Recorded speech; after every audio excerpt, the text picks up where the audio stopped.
Howdy folks, Mr. Reardon here.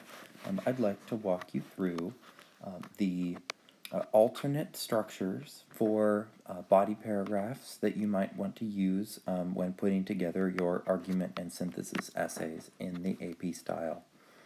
You can think of this presentation as a bit of a bridge between argument and synthesis, because everything you learn here can be relevant for you in argument essays and timed argument essays like the kind you've learned about so far and been practicing in our class. But I think it's actually even more relevant to synthesis. And so I think now is an appropriate time for you to learn it, because you can sort of plug in everything you've already learned about argument and sort of build on that. But also you'll really be able to take everything you're learning now and implement it fully once we get to the synthesis unit. So a little bit of context for this lesson. So far in our class, you learned the structure of the argument essay introduction, and you also learned the sort of basic structure for 1 evidence unit and 2 evidence unit body paragraphs in argument essays. You also learned how to read the argument prompts, how to get a good sense of what it is you're being asked to do, which is usually some form of do you agree or disagree with the claim, and or do you want to make a qualified argument for the claim, and what are your reasons?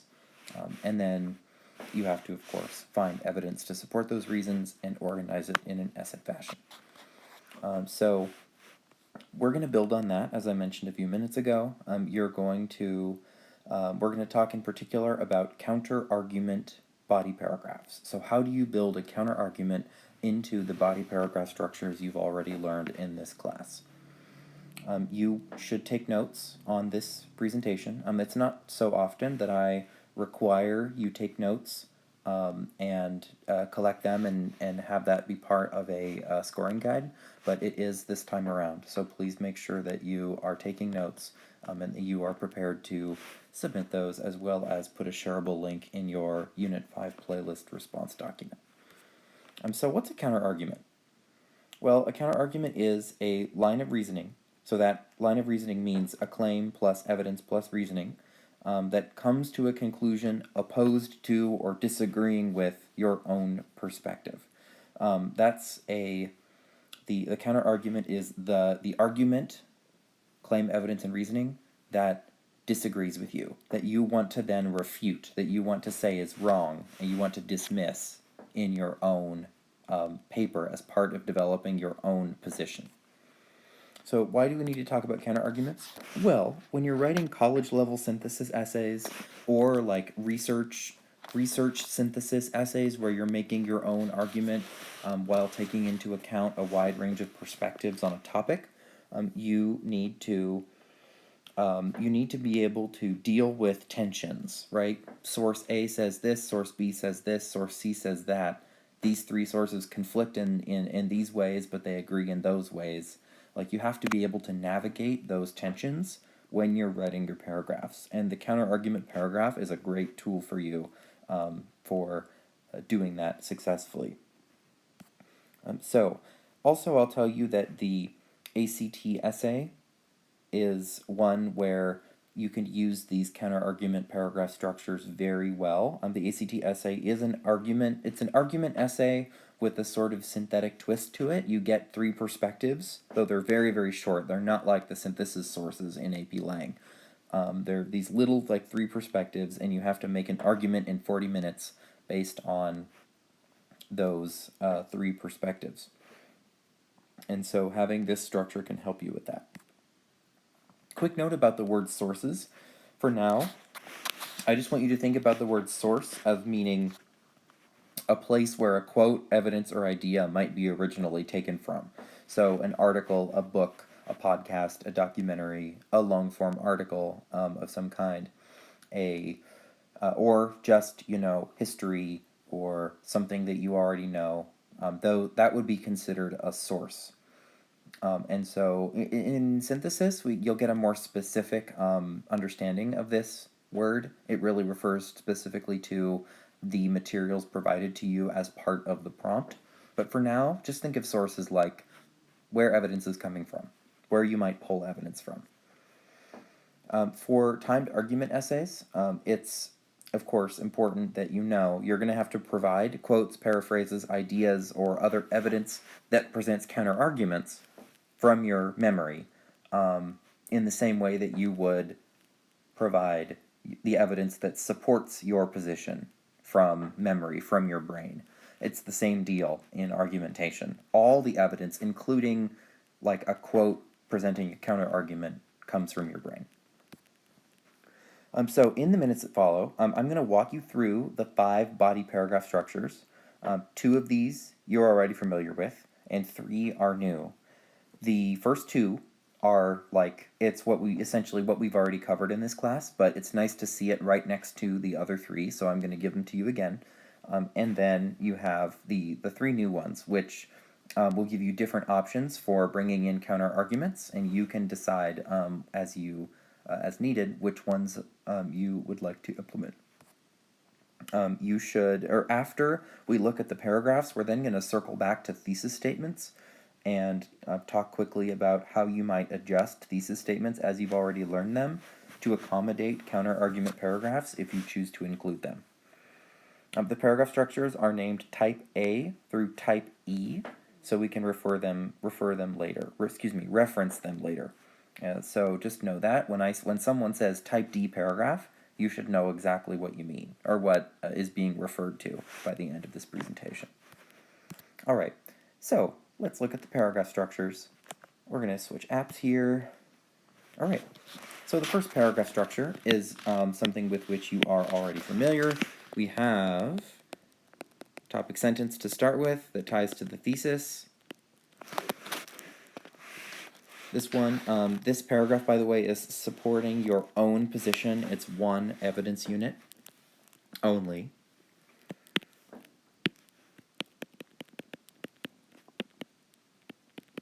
Then we have some context.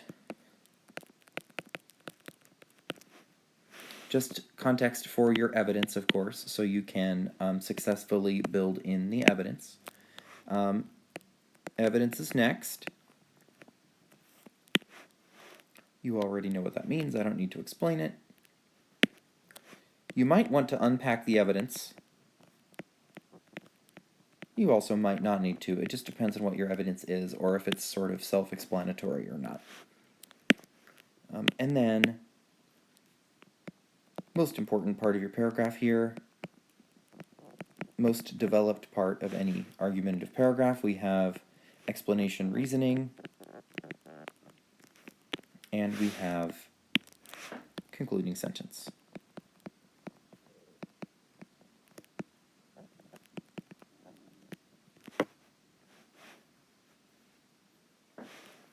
All right. Consider taking a moment right now to pause the video, read through this paragraph, so you can see how just how this basic paragraph structure is functioning. Make sure you can identify all the pieces. Alrighty, we're going to move on to the next one. This is a type B paragraph. Again, something you're already familiar with. It just so happens that it's really just a sort of repetition of this initial evidence unit. So I'm just going to do this. It's a nice little shortcut. Except, it's important you know, concluding sentence does not actually go there. I'm going to grab it. I hope you know what actually does go there. Oops. I'm going to try that again.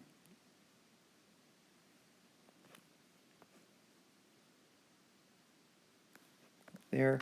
All right. You should know that what goes here is a bright pink transition between the evidence units. This is a like adding more to something transition. So you might be using language like in addition or furthermore. You could also use terms like however, but you end up saying something like, however, this idea is not the only case where this happens. It also happens here, right? And then you're giving new evidence, like more evidence to support your perspective. All right. The middle pieces are all exactly the same. The type B paragraph is just two evidence units that support your perspective. They are pretty much functionally identical. You just have that transition in the middle there. The transition and the context do sort of they can sort of blend into each other sometimes. They can all be one sentence, the two of them together. But you should be able to tell, I think the transition ends about here, and then the context for the evidence starts about here, based on what the words actually are saying. All right, so that was review. We're now going to move on to the next one. So, this is a type C paragraph. In a type C paragraph, you are being asked to use explanation and reasoning, so the blue chunk of the paragraph, and maybe a cursory reference to a source or to some other resource to refute your counter-argument. But you're not actually quoting any source presenting your counter-argument. You're just bringing in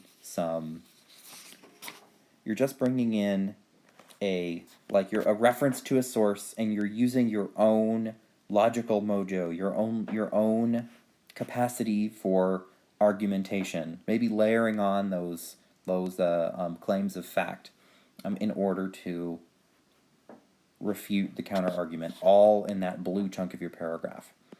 So let's look at the pieces here. This is topic sentence.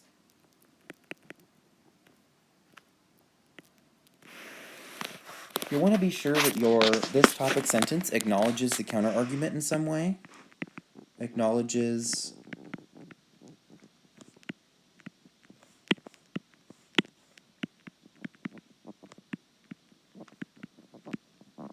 and also you need to make sure you have at least your main claim in this topic sentence. We'll talk about the thesis statements in a few minutes, and how the thesis statements can accommodate the fact that you're going to talk about a counter-argument in one of your paragraphs. But you need to make sure that paragraph, topic, sentences, and your thesis statement are consistent and they're in the same order. That's super important. So make sure that you have both of these things happening. You might not necessarily have another reason in this paragraph because it's only one evidence unit. You're primarily refuting a counter-argument instead of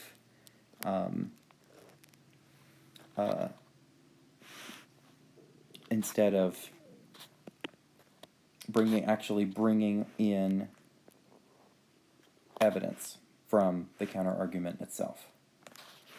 Let's see here. Okay, next here we've got context.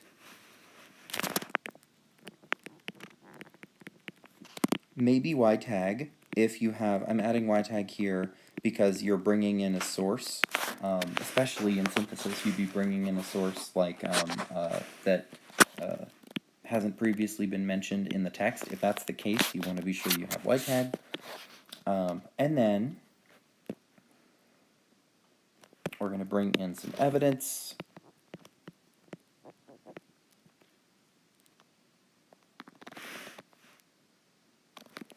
Actually, I may have said something incorrect here. Let me correct myself. So this is, you're presenting evidence here. Yeah, I hope I'm not confusing you here. This evidence does present a counter-argument.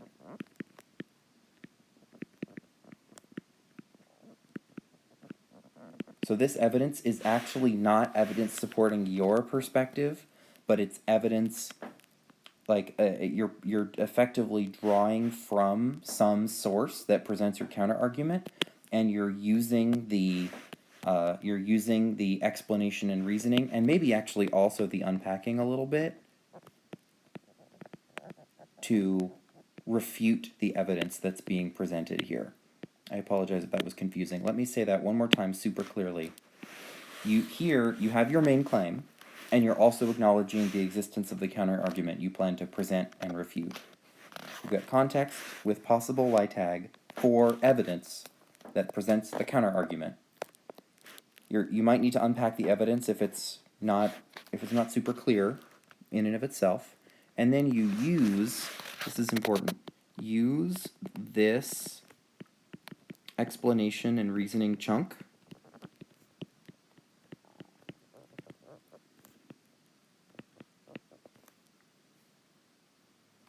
To refute the counter-argument.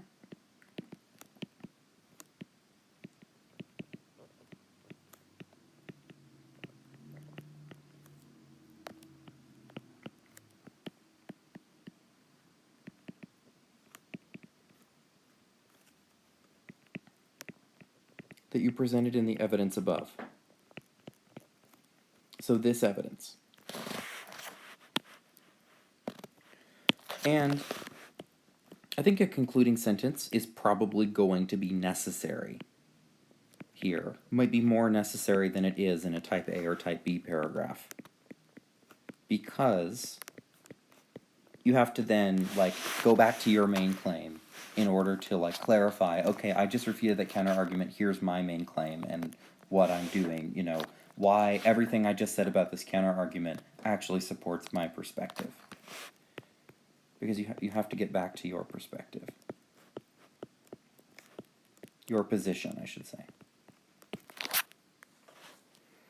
Okay, so that's a type C. Let's go ahead and look at a type D. So this starts with something very similar that you're to what you're already familiar with. I'm going to go grab one of these because it's pretty much the same thing. Save us all some time. Copy, paste.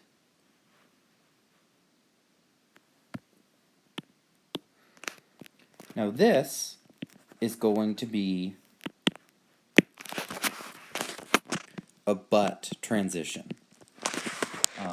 It is a transition that's because in this first evidence unit you are supporting your position in the way you would in a type A or type B paragraph. You're just doing normal convincing in argumentation with evidence from some source or from your own brain. However, you're then going to present and refute a counter-argument that is somehow related to the first evidence unit in the second evidence unit of this same paragraph. So first evidence unit is supporting your position.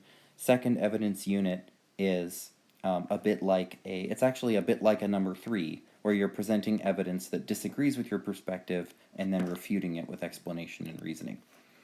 I can't do the fancy copy and paste thing because the boxes are not the same size, I'm pretty sure. So we're going to redo it here. We're going to have context, maybe Y tag. You should always have Y tag in context if you're presenting some new text or source. Always, every time. If you've already mentioned it though, don't mention it again. That's repetitive. Evidence. And then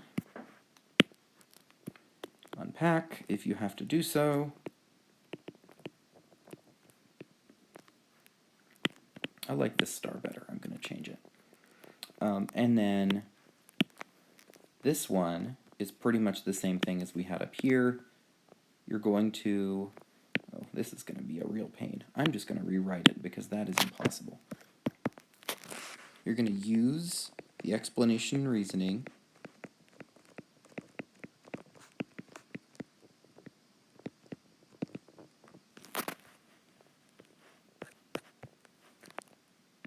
chunk here to refute the counter-argument.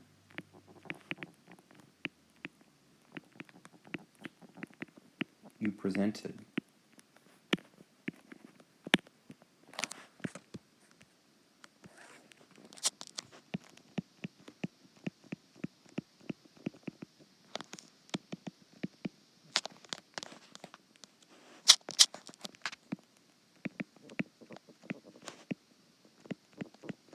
In the evidence. Again, this evidence.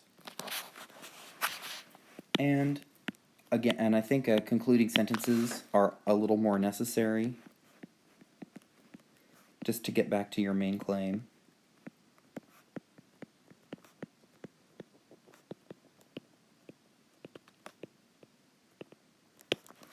concluding sentences are more necessary for these paragraphs that talk about a counter-argument close to the end of the paragraph, just to make it super clear what the connection is between what you're talking about here, especially if this ends up being really long, 5, 6, 7, 10 sentences. Getting back to this main claim is super important. I haven't actually been stopping and telling you to pause and read these paragraphs on the right-hand side, but if I do definitely recommend you do so. They're also in your notes, the notes you should be taking right now in Google Docs. What I've done for you is I didn't color code the whole thing. I thought it would be distracting, but what I did is I color coded just the transition. So you can sort of see the transition here and use that to determine the positions of all the other pieces in the paragraph. I think if you have just that piece, it should be enough for you to get what's going on in the structure. All right, let's look at a type E. I think type E is the most complicated one, so prepare yourself intellectually for this. You have essentially what you're doing here is using evidence from another source to refute a counterargument presented in the first source. So we have topic sentence,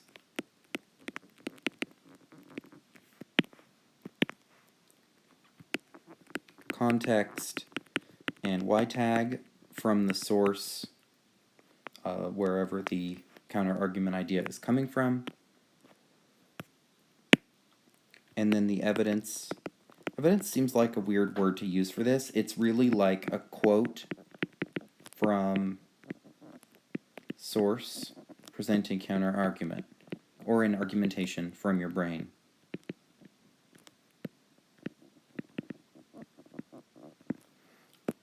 Then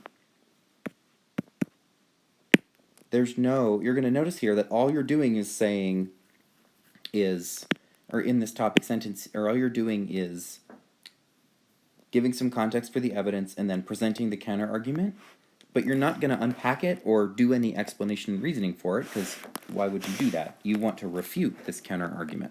You don't necessarily want to, support its perspective. You want to sort of dismiss it.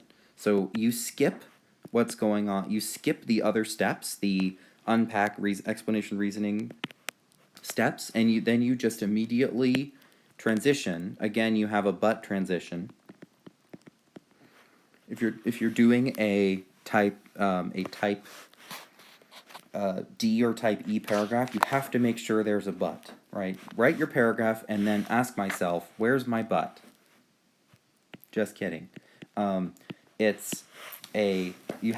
seriously, you have to make sure that you know, or that you have a transition that clearly indicates to your readers, like, okay, I just presented that idea, however, but here's what I'm going to do now.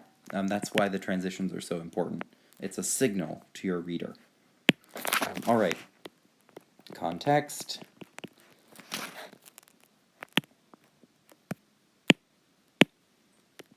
Evidence.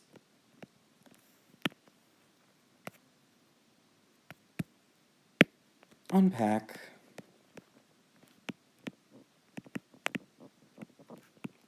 Tiny star. In this explanation and reasoning,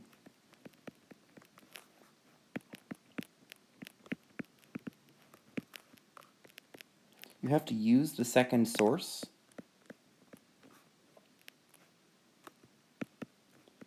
This second evidence chunk here.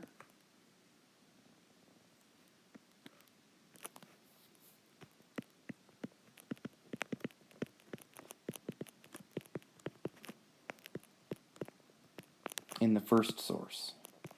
That's this one. And then get back to your main idea with a concluding sentence. That period doesn't need to be there. All right. And again, you have an example of what this might look like over here on the right-hand side. The topic sentence of this paragraph doesn't quite, it doesn't actually quite bring in the main claim. So I tell you up here these are not perfect, and they actually I left that out. Oops. Well, I'm telling you now. These are pretty good, but they're not perfect. They're all student generated and lightly edited. I would probably add a main claim here because you always want to make sure that your topic sentences, even if you're doing counter-argument work, they are echoing what's going on in the thesis. The topic sentences and the paragraphs are appearing in the order that the thesis would suggest they will be, and that counter-arguments are acknowledged. So you need your main claim. For this one, you probably also want a subclaim, because the subclaim is going to tie to what's going on in this evidence unit, and you need to acknowledge the fact that a counter-argument is going to be happening. Alrighty, so those are the 5 basic paragraph structures. I imagine you probably have questions. If you are watching this during our class meeting, while we're working on the playlist, Mr. Rudin is available to you right now. That's me. Ask me questions. Click Ask for Help. I will drop into your breakout room and help you. Alrighty. So, I have a few more things to say about the thesis statements in particular. You already know this very important rule for essays. There have to be clear connections between the main claims and the subclaims in your thesis and in your body paragraph topic sentences. If those connections break down, your reader will get lost and fast. When you want to bring a counter-argument body paragraph into an essay, you're going to need to tweak your thesis to accommodate the new paragraph structure. It can't just be main claim and reasons. That's the simple, easy way to do it with no counter-argument, but you have to be able to tweak the thesis to add something to the beginning or end to suggest to your reader that you're going to be bringing in a counter-argument. So here's an example of what this might look like. Here, the counter-argument is coming in at the end. So the person is going to have type A or B paragraphs for the first 1 or 2 body paragraphs, and then, looks like 2, and then they are, then the last paragraph is going to bring in a counter-argument. It reads, I'm going to read this to you, I believe that wealth is overrated. Main claim, because having too much money can cause people to lose sight of the importance of human connection, and because the lack of limitation on a rich person's freedoms, because of how much money they have, often allows him to do things that hurt himself, others, or the collective interest. These are like mini chunks of an overall argument. So I'll give you the types here. For that first chunk, the green chunk, the first one is going to be a type A paragraph, right? It would be just one well-developed one evidence unit paragraph.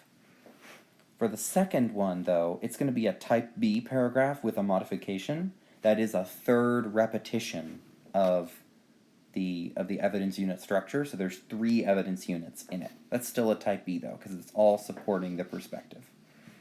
And then we have this other piece, the furthermore piece. Furthermore, while some argue that wealth offers an ultimate source of freedom, I disagree with this perspective because material goods often lead to less freedom for their possessors.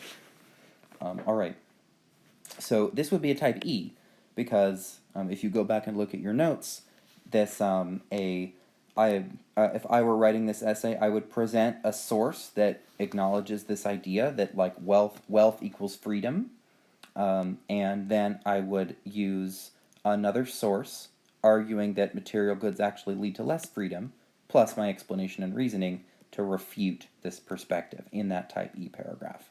Evidence unit 1, which is a partial, evidence unit 2, which is a full.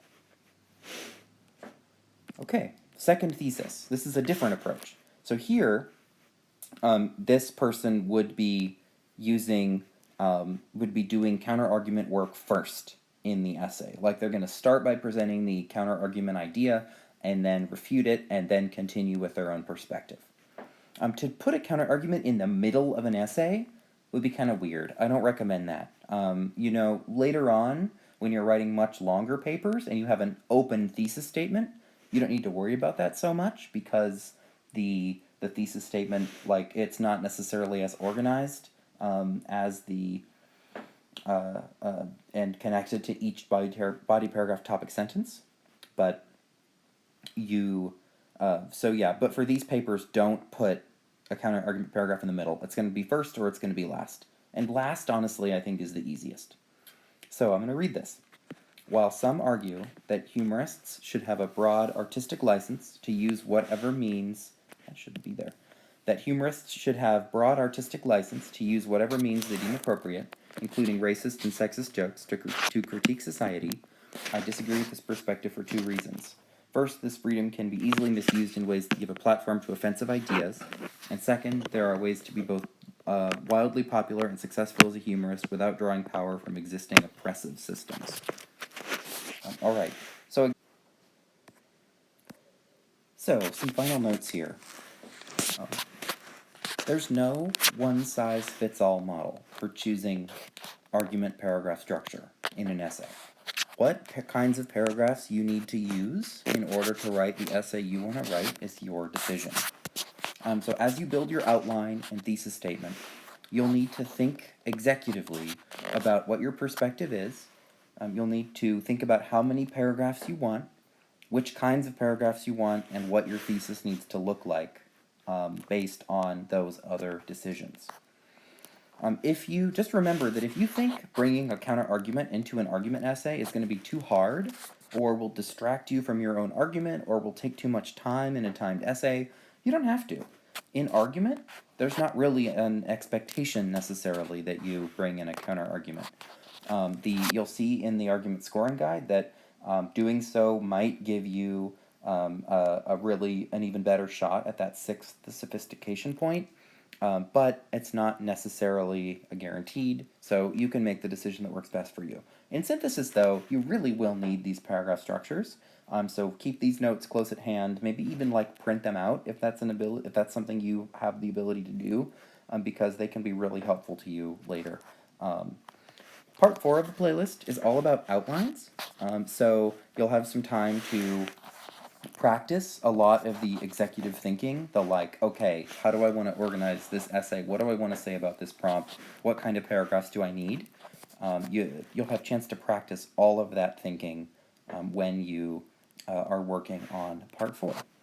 So, that's all I have. Thank you, folks.